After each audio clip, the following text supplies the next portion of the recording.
بسم الله الرحمن الرحيم الحمد لله رب العالمين والصلاة والسلام على رسوله النبي الكريم محمد وعلى آله وصحبه أجمعين ومن تبعهم بإحسان ودعا بدعوتهم إلى يوم الدين. أما بعد، فقال الله سبحانه وتعالى: فأعوذ بالله من الشيطان الرجيم، بسم الله الرحمن الرحيم، والعصر إن الإنسان لفي خسر إلا الذين آمنوا وعملوا الصالحات وتواصوا بالحق وتواصوا بالصبر. صدق اللہ العظیم.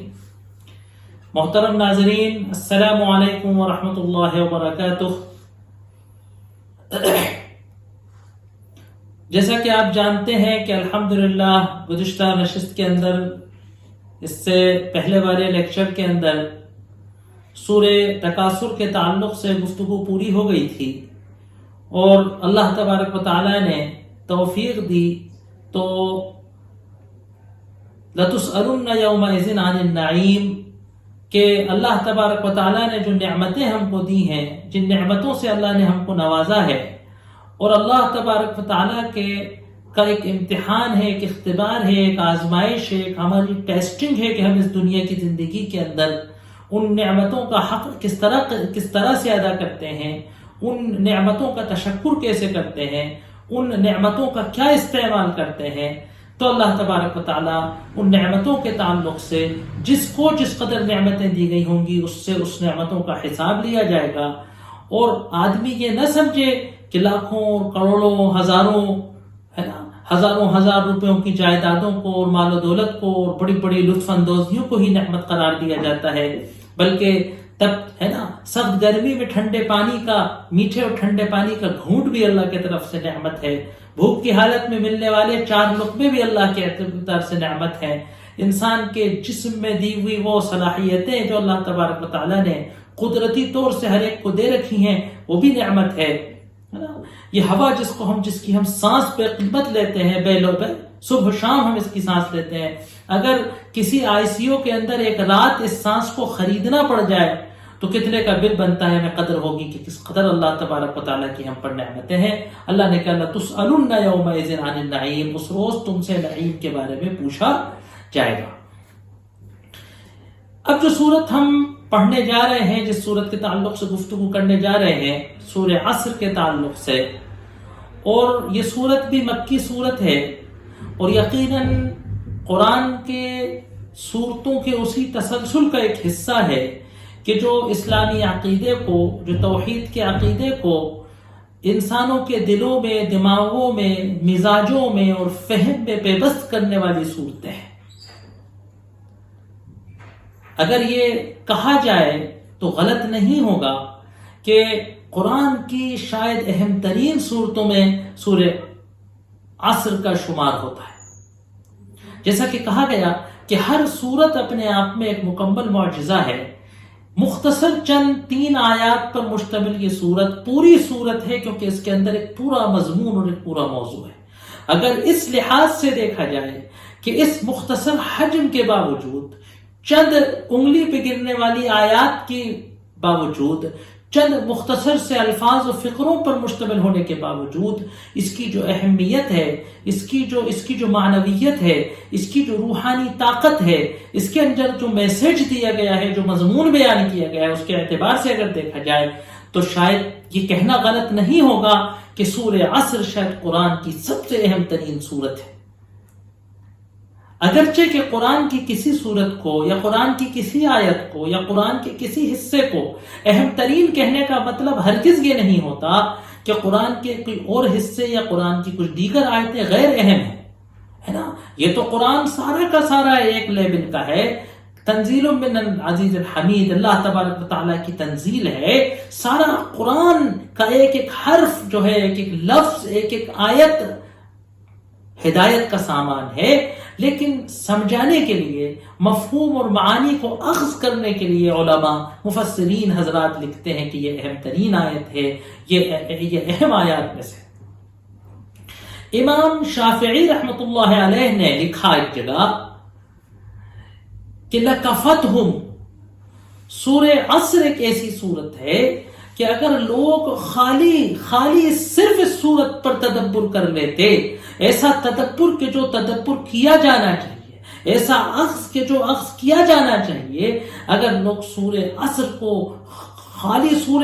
کو اگر محسوس کر لیں، اس کے معنی کو اگر اوڑھ لیں، اس کے مفہوم کو اگر دل پہ بٹھا لیں، تو ان کی ہدایت کے لیے، ان کی سبق آموزگی کے لیے، ان کی زندگی کی فلاح اور کامیابی کے لیے کافی ہوتا ہے۔ لَكَفَتْهُمْ، اکیلی یہ صورت کافی ہو جاتی، چاہے کہ اللہ تبارک و تعالیٰ نے 114 صورتوں پر مشتمل یہ پورا کلام ہمارے حوالے کر دیا ہے کہ ہم اپنی زندگی کو صحیح روش پر لے آئیں۔ میں پہلے مختصر الفاظ میں اس کا ترجمہ کرتا ہوں، پھر اس صورت کو آگے بڑھاتے ہیں انشاءاللہ، کہ والعصر، عصر کی قسم، ان الانسان لفی خسر، کہ بے شک انسان خسارے میں ہے، الا الذین آمنوا، سوائے ان کے کہ جو ایمان لائیں، وعملوا الصالحات، اور نیک عمل کریں، وتواصوا بالحق، اور حق کی وصیت کریں، وتواصوا بالصبر، اور صبر کی وصیت کریں۔ یہ تو اس صورت کا مختصر ترجمہ تھا، لیکن آپ اگر دیکھتے ہیں کہ بہت مختصر صورت، اور میں یہ کوشش کروں گا کہ تفسیر کی تفصیلات میں، الفاظ کی تشریحات کے الجھن میں جانے کے بجائے بہت مختصر انداز میں ایک نشست میں اس صورت کے میسج کو سمجھنے کی اگر ہم کوشش کر لیں، ہے نا، کیونکہ زیادہ تفصیل ہوتی ہے تو میسج پیچھے رہ جاتا ہے۔ اس صورت کا جو روحانی پیغام ہے، یہ صورت جو ہم کو پیغام دینا چاہتی ہے، یہ سورہ جو ہم کو پیغام دے رہا ہے، اس کو ہم محسوس کرنے کی اگر کوشش کر لیں تو بہت بڑی کامیابی ہو سکتی ہے۔ دیکھیے، بڑے مختصر سے 6 فقرے ہیں، 6 جملے بھی نہیں کہہ سکتے ہم، بڑے مختصر سے 6 فقرے ہیں۔ پہلا والعصر، دوسرا ان الانسان لفی خسر، چوتھا، تیسرا اسٹیٹمنٹ اس کے پیچھے آ رہا ہے الا الذین آمنوا، چوتھا فقرہ وعملوا الصالحات، پانچواں فقرہ وتواصوا بالحق، چھٹا فقرہ وتواصوا بالصبر۔ یہ 6 فقرے نہیں، یہ 6 چھوٹے چھوٹے سے جملے نہیں، بلکہ آپ کہہ سکتے ہیں کہ یہ 6 عنوان ہیں، یہ 6 چیپٹر ہیں۔ اگر ان پر ماحصل گفتگو کرنے کی کوشش کی جائے تو شاید گھنٹوں ناکافی ہو جائیں، اگر اس کی تفصیلات کو لکھنے کی کوشش کی جائے تو صفحات کے صفحات ناکافی ہو جائیں۔ ایسا بحر بے قرار ہے۔ یہ قرآن کا اعجاز ہے کہ کس طریقے سے سمندر کو کوزے میں قید کر دیا، جس طریقے سے لیبارٹری والا ایک چھوٹی سی شیشی میں ہمارے خون کا سیمپل لے جاتا ہے اور ہمارے پورے جسم کے اندر جو عناصر دوڑ رہے ہیں ان سب کو ایک چھوٹی سی شیشی میں بند کر کے ان پر جب تدبر کرتا ہے، لیبارٹری کے اندر اس کے پر غور کرتا ہے، اس کا ٹیسٹ کرتا ہے، اس کو ایگزامن کرتا ہے، تو وہ ہماری پوری جسم کے اندر کا انفیکشن کتنا ہے، وٹامن کتنا ہے نا، ہیموگلوبین کتنا ہے، گلوکوز کتنا ہے، کولیسٹرول کتنا ہے، سب ٹیسٹ کر لیتا ہے۔ ایک چھوٹی سی چند ml کا سرنج کافی ہو جاتا ہے۔ اسی طریقے سے اللہ تبارک و تعالیٰ نے پورے قرآن کی دعوت کو، پورے قرآن کی تفصیلات کو ایک کی کے طور پر یہاں بند کر دیا ہے۔ جس نے اس پر تدبر کر لیا گویا اس کے پاس قرآن کی ہدایت کا پاسورڈ مل گیا اس کو۔ یہ 6 عنوانات ہیں جن کو سمجھنا، جن پر فہم بہت ضروری ہے۔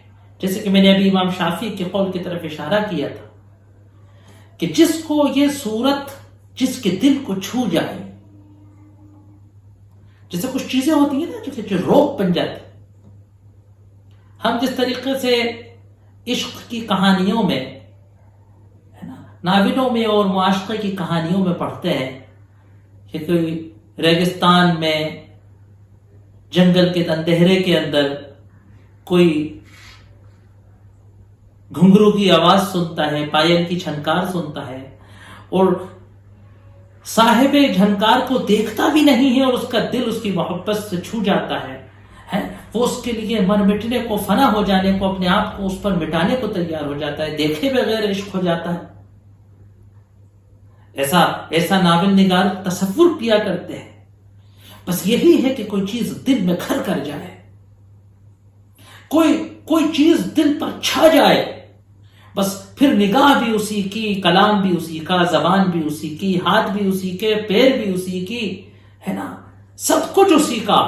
جس کا دل ہے اسی کا پورا جسم ہے، جس کا دل ہے زندگی بھی اسی کے لیے ہے، اور پھر جس کا دل ہے، جس کے نام دل ہے، جینا بھی اسی کے لیے ہے، مرنا بھی اسی کے لیے ہے نا. جو حدیثوں میں آتا ہے اللہ کی اور اس کے رسول کی محبت، یہی مطلب ہے اس کا. تو دیکھیے اللہ تبارک و تعالیٰ کہہ رہا ہے کہ والعصر. اب عصر کا کیا مطلب ہے؟ عصر کا کیا مطلب ہے؟ بعض مفسرین نے تو کہا کہ عصر جو ہے نماز عصر کی طرف اشارہ ہے.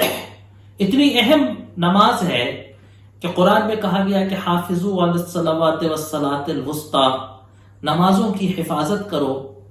حفاظت کا مطلب ہے کہ ان کی پابندی کرو، ان کو قضا کرنے سے یا ان کو تاخیر کرنے سے بچو. حافظوا علی الصلوات والصلاۃ الوسطی، اور درمیانی نماز کی حفاظت کرو. اکثر علماء و مفسرین کا اتفاق ہے کہ اس سے مراد نماز عصر ہے.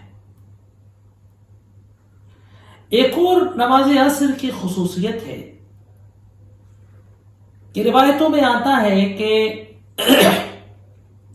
جب منکر نکیر انسان کو قبر میں آ کر بٹھائیں گے، جب مردے کو دفن کر دیا جائے گا، اب یہ غیب کے حالات ہیں، کس طرح ہوگا، کیسی وہ تمثیل ہوگی، وہ اللہ جانے. لیکن احادیث میں آتا ہے کہ جب مردے کو دفن کر کر اس کے رشتہ دار چلے جائیں گے تو منکر اور نکیر دو فرشتے آ کر اس کو بٹھاتے ہیں، اور بٹھا کر اس سے قبر کے سوالات کرنے کی کوشش کرتے ہیں.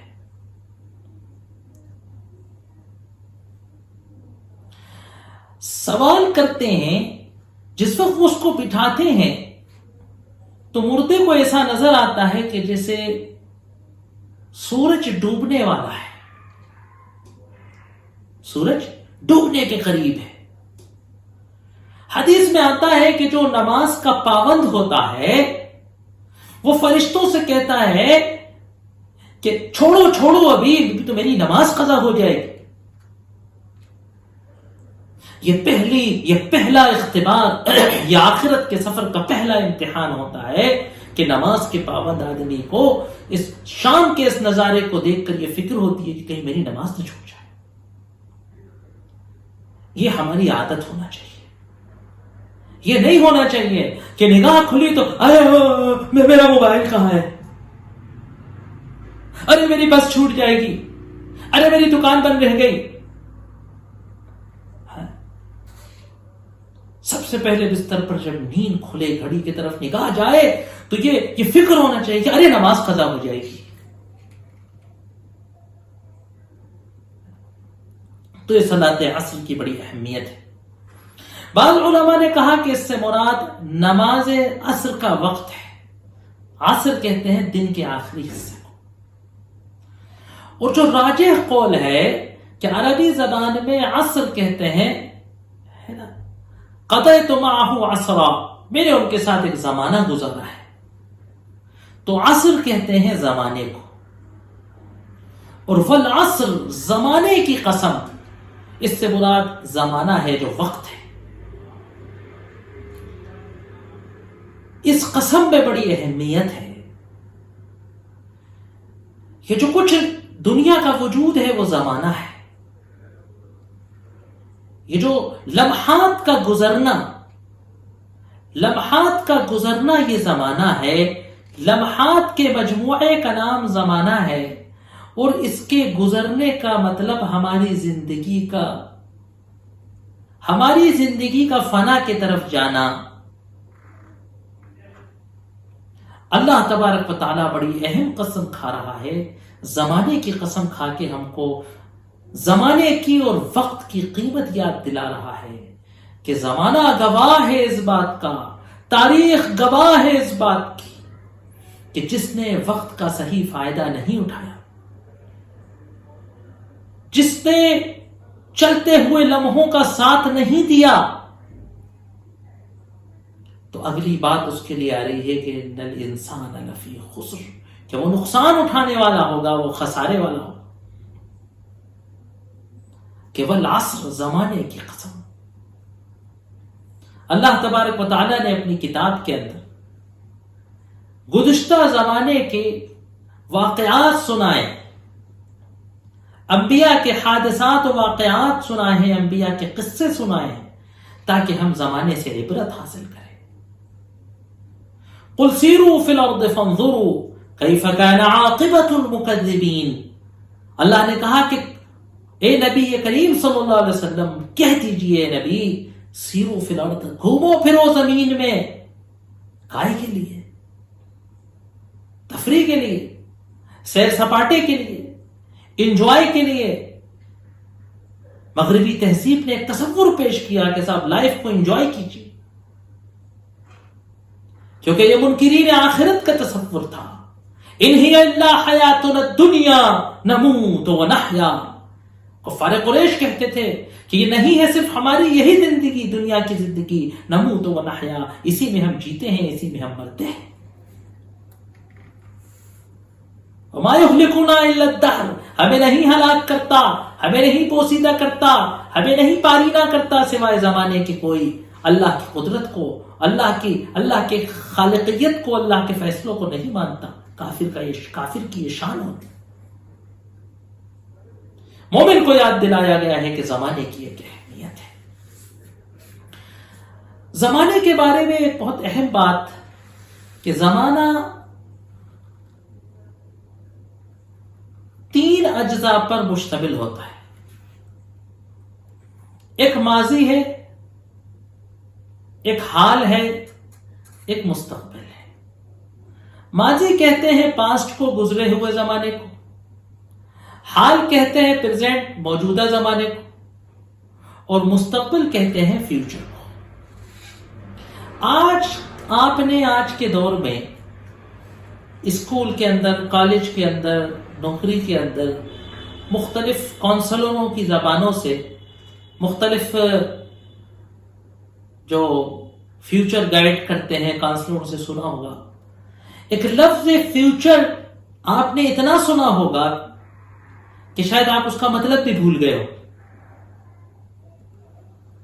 ساری دنیا میں آج بچے کو صرف یہ سکھایا جاتا ہے،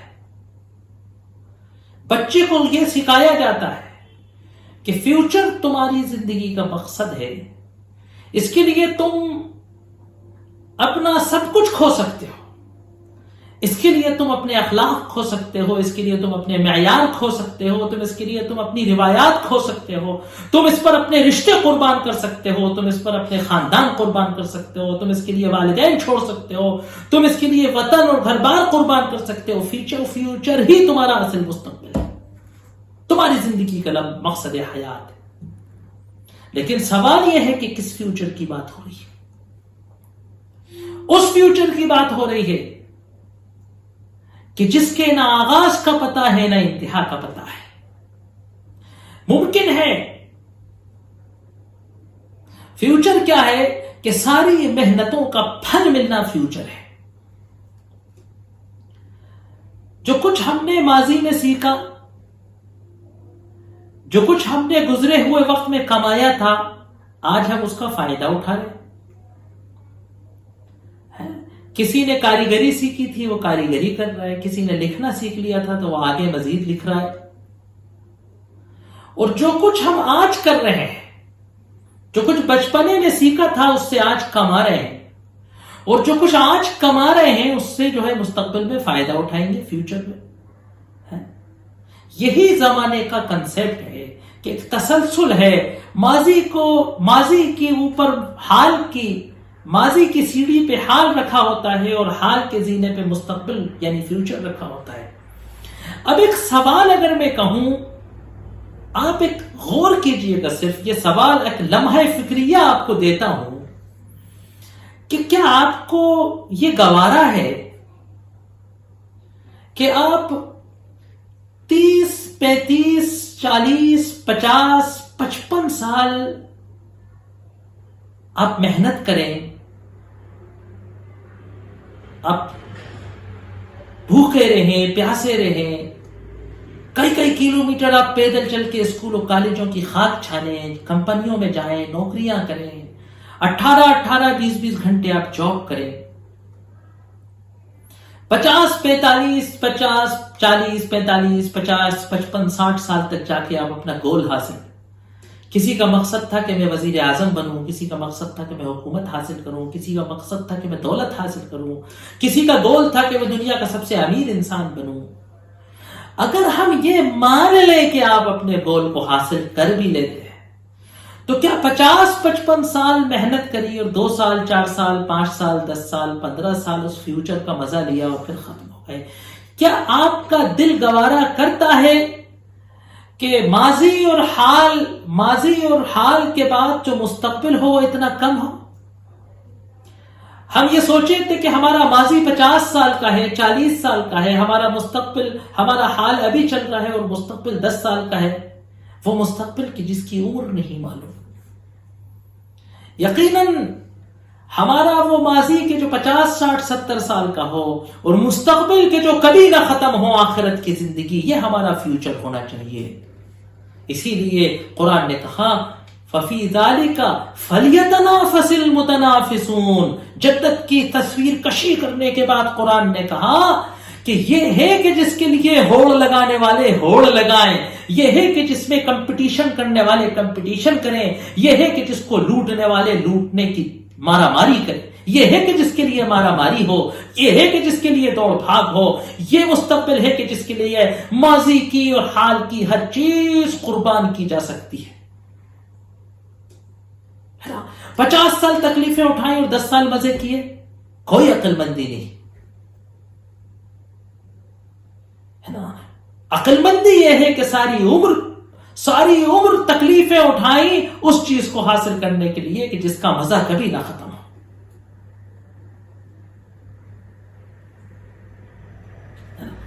تو زمانے کی قسم کھا کے اللہ کہہ رہا ہے، کیا قسم کھا کے کہہ رہا ہے؟ ان الانسان لفی خسر، کہ بے شک انسان خسارے میں ہے، انسان خسارے میں ہے۔ اب بڑی مزے کی بات ہے کہ اس قسم کا مقسم علیہ سے کیا تعلق ہے؟ انسان کے خسارے میں ہونے کا اور زمانے کی قسم کھانے کا کیا ریلیشن ہے؟ اس کی بڑی اچھی مثال کسی اسکالر نے دی کہ یہ بالکل ایسی بات ہے کہ ہمیں ایک مختصر سا وقت دیا گیا ہے، 25 50 60 70 سال کی زندگی دی گئی ہے، بہت دی گئی تو 80 90 سال کی، 100 سال کی، 100 سے اوپر تو اگر کوئی جیتا ہے، 100 سے اوپر تو اگر کوئی جیتا ہے تو پھر نیوز پیپر میں چھپتا ہے، اچنبے کی بات ہے کہ فلاں صاحب 100 سال سے اوپر ہو گئے۔ اور جو لوگ 100 سال سے اوپر اپنی زندگی کا دعویٰ کرتے ہیں تو لوگ ان کو جھوٹا سمجھتے ہیں، اور ان کی ڈیٹ آف برتھ کے بارے میں لوگ شک کرتے ہیں۔ اب یہ مختصر سا وقت ہے اور آخرت کی کامیابی کے لیے اس کا استعمال کرنا ہے۔ اس کی مثال بالکل یہی ہے کہ کوئی شخص امتحان ہال میں بیٹھا ہوا آنسر شیٹ میں جواب لکھنے کے بجائے پینسل سے کھیل رہا ہو، ربڑ کو اچکا رہا ہو، انگلیوں پر یوں کر رہا ہو، تو ایگزامنر اس کو متنبع کرتے ہوئے گھڑی کی طرف اشارہ کر کے کہے کہ میاں دیکھیے گھڑی چل رہی ہے، آپ کا لمیٹڈ وقت گزر رہا ہے اور ہر لمحہ آپ کو اپنے مقصد سے پیچھے کر رہا ہے، ہر لمحہ آپ کے نمبرات کو، آپ کے رزلٹ کو متاثر کر رہا ہے۔ علامہ ابن الجوزی رحمۃ اللہ علیہ نے اپنی کتاب میں ایک جگہ ایک عجیب و غریب عبارت لکھی، کہا کہ وہا انا احفظ انفاسی ان تضیع منها نفس من غیر فائدہ. ذکر کیا کہ انسان کی زندگی کتنی کم ہے اور آخرت کے سفر کے لیے حاصل کرنا ہے جو اس کو وہ کتنا زیادہ ہے. یہ بیان کرنے کے بعد لکھتے ہیں کہ اور میں اب اپنی ایک ایک سانس کی حفاظت کرتا ہوں، میں اپنی ایک ایک سانس کو گنتا ہوں کہ اس میں سے کہیں ایک لمحہ ایک سانس بھی بغیر فائدے کے نہ نکل جائے. علامہ غزالی رحمت اللہ علیہ نے، امام غزالی رحمت اللہ علیہ نے لکھا ہے نا، العمر قصیر وبین یدیک السفر الطویل، کہ عمر بہت چھوٹی سی ہے اور آخرت کا سفر بڑا طویل ہے اور تیرے سامنے بڑا لمبا سفر ہے. بس اٹھ کھڑا ہو، ایک لمحے کا ضیاع، ایک لمحے کی تاخیر، ایک لمحے کا غلط استعمال تجھے تیری منزل سے کوتاہ رکھ سکتا ہے. وہ منزل کہاں ہے؟ منزل کہاں ہے؟ منزل جو ہے وہ گھر واپسی ہونا چاہیے. ایک عربی شاعر نے کہا، محجر کے اندر کہا، بے وطنی میں ایک شاعر نے کہا، عاد الجمیع الی الوطن قوموا نعود الی الوطن، ہے نا، عاد الجمیع الی المنازل قوموا نعود بنا نحو الوطن. شام کو کہا اس نے، شام کو ہر ایک اپنے گھر چلا گیا، اے اجنبیوں اٹھو ہم بھی اپنے وطن چلیں. بڑا جو لوگ غریب الوطنی میں رہتے ہیں، اپنے شہر سے اپنے وطن سے جدا رہتے ہیں، دن بھر کام کرتے ہیں، مزدوری کرتے ہیں، فیکٹریوں میں رہتے ہیں، ملازمت کرتے ہیں، کارخانوں میں رہتے ہیں، آفیسز میں رہتے ہیں، دکانوں میں رہتے ہیں، گہما گہمی میں رہتے ہیں، دوڑ بھاگ میں رہتے ہیں، کاروباری زندگی کے اندر رہتے ہیں، سمجھتے نہیں ہیں. لیکن جب شام ہوتی ہے، مارکیٹ بند ہوتا ہے، ہر ایک گاڑی اٹھا کر اپنے گھر جاتا ہے، تو اجنبی کے زوال ایک لمحہ آتا ہے کہ اب میں کہاں جاؤں. تو کہا سب اپنے اپنے گھر گئے، اٹھو بے وطنوں، اٹھو غریبوں، چلے اب ہم بھی اپنے وطن. تو یہ ہمیشہ یہ یاد رہنا چاہیے کہ اس ڈیوٹی کو ادا کرنے کے بعد، اس ڈیوٹی کو ادا کر کے ہمیں کہاں جانا ہے. اس منزل، اگر اپنے گھر کا ہی راستہ بھول گئے، مزدوری میں اتنے مصروف ہو گئے، مزدوری میں اتنے مگن ہو گئے کہ اپنے ہی گھر کا راستہ بھول گئے، تو کیا ہوگا؟ بے سہارا سڑکوں پہ بھٹکتے پھریں گے. بڑا سوچنے کا لمحہ ہے، سوچنے کا لمحہ ہے. تو کہا کہ العصر ان الانسان لفی خسر، بے شک انسان خسارے میں ہے. علماء نے بحث کی کہ انسان سے کیا مراد ہے، انسان سے کیا مراد ہے. بعض حضرات نے کہا کہ انسان سے مراد کافر ہے، کہ بے شک کافر خسارے میں ہے.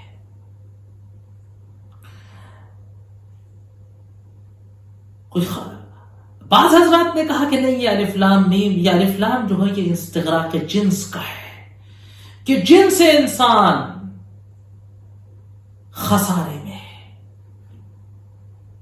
دیکھیے، اگر میں یہ کہوں کہ بھائی ہر بچہ امتحان میں پاس ہو سکتا ہے، ہر بچہ امتحان میں پاس ہو سکتا ہے، سوائے اس کے کہ جو انتہائی کوتاہی کرے، لاپرواہی کرے، اب اتی کر دے، حدی کر دے، تو وہ فیل ہو جائے گا، ہے نا. ایک بات یہ ہو سکتی تھی. لیکن اگر میں یہ کہوں اپنے اسٹوڈنٹ سے، اگر میں یہ کہوں کہ بھائی دیکھو فلانا ٹیسٹ انتہائی خطرناک مشکل ٹیسٹ ہے، بڑی لمیٹڈ سیٹیں ہیں، تمہارا اس امتحان میں پاس ہونا ممکن نہیں ہے، فیل ہونا تمہارا پکا ہے، سوائے اس کے کہ تم انتہائی محنت کر لو، سوائے اس کے کہ تم یہ اور یہ اور یہ اور یہ کر لو، یہ والی ٹیوشن کرو، یہ والی کتابیں پڑھو، اتنے گھنٹے محنت کرو، اتنے پیپر سالو کر لو، اگر تم نے فلاں معیار پر اپنے آپ کو نہیں اتارا تو تمہارا فیل ہونا پکا ہے، پاس ہونے کا کوئی امکان نہیں ہے۔ قرآن اس لہجے میں بات کر رہا ہے۔ آخرت کی کامیابی بعض وقت قرآن میں بڑی آسانی سے بتائی ہے، وہ اس لیے کہ تاکہ ہم اس پر عمل کریں، ہماری امیدیں بڑھیں، ہے نا۔ بچے کو ہے نا کاؤنسلر کہتا ہے کوئی بات نہیں ہے، پاس ہونے میں کیا رکھا ہے، ایسے ایسے گاؤں پاس ہو جاتے ہیں، فکر مت کرو، اس کا منوبل بڑھاتے ہیں، اس کی ہمت بڑھاتے ہیں۔